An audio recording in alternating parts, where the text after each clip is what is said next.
मेरी समझ में नहीं आता तुम मेरे जवार के पीछे ही क्यों पड़ी हो। और बहनोई के कातिल को अरेस्ट करवा देते हैं। क्योंकि बेटी का कातिल था तो बहनोई ना। हारून को तुम्हारे हक में जवार से कहीं ज्यादा बेहतर साबित करेगा। मामू को आप जितना सीधा समझती हैं ना, वो बिल्कुल भी ऐसा नहीं है। अपने डैड से बदगुमान ना होना मेरी जान। मैंने तुम्हारे लिए अपनी तरफ से बहुत अच्छा फैसला किया है। अगर मैं तुमसे कहूँ कि जवार को छोड़कर हारून से शादी कर लूं तो कर लोगी?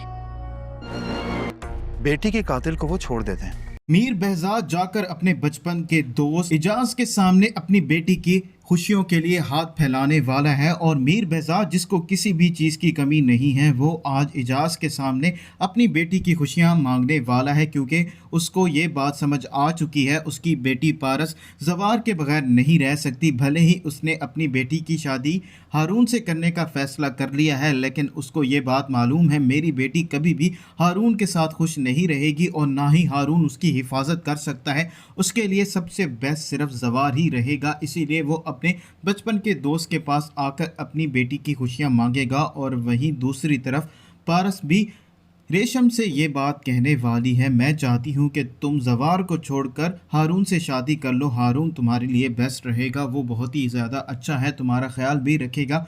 और जवार तुमसे मोहब्बत नहीं करता, जवार मुझसे मोहब्बत करता है, मैं जवार से मोहब्बत करती हूँ। अगर जवार ने तुमसे प्रेशर में आके शादी कर भी ली तो तुम कभी भी उसे अपना नहीं पाओगी और ना ही वो तुमसे कभी मोहब्बत कर पाएगा। तो ऐसे 4 ज़िंदगियाँ बर्बाद हो जाएंगी। अगर मेरी शादी भी हारून से हो गई तो मैं भी कभी उसको अपना नहीं पाऊंगी। तो इसीलिए बेहतर यही है, मैं चाहती हूँ तुम हारून से शादी कर लो और मैं जवार से शादी कर लूँगी। और रेशम जैसे ही पारस की ये बात सुनेगी वो बहुत ज़्यादा हैरान व परेशान हो जाएगी। उसने ये एक्सपेक्ट नहीं किया था कि पारस उससे ऐसा भी कुछ कहेगी। अभी जवार को इस बारे में मालूम ही नहीं है।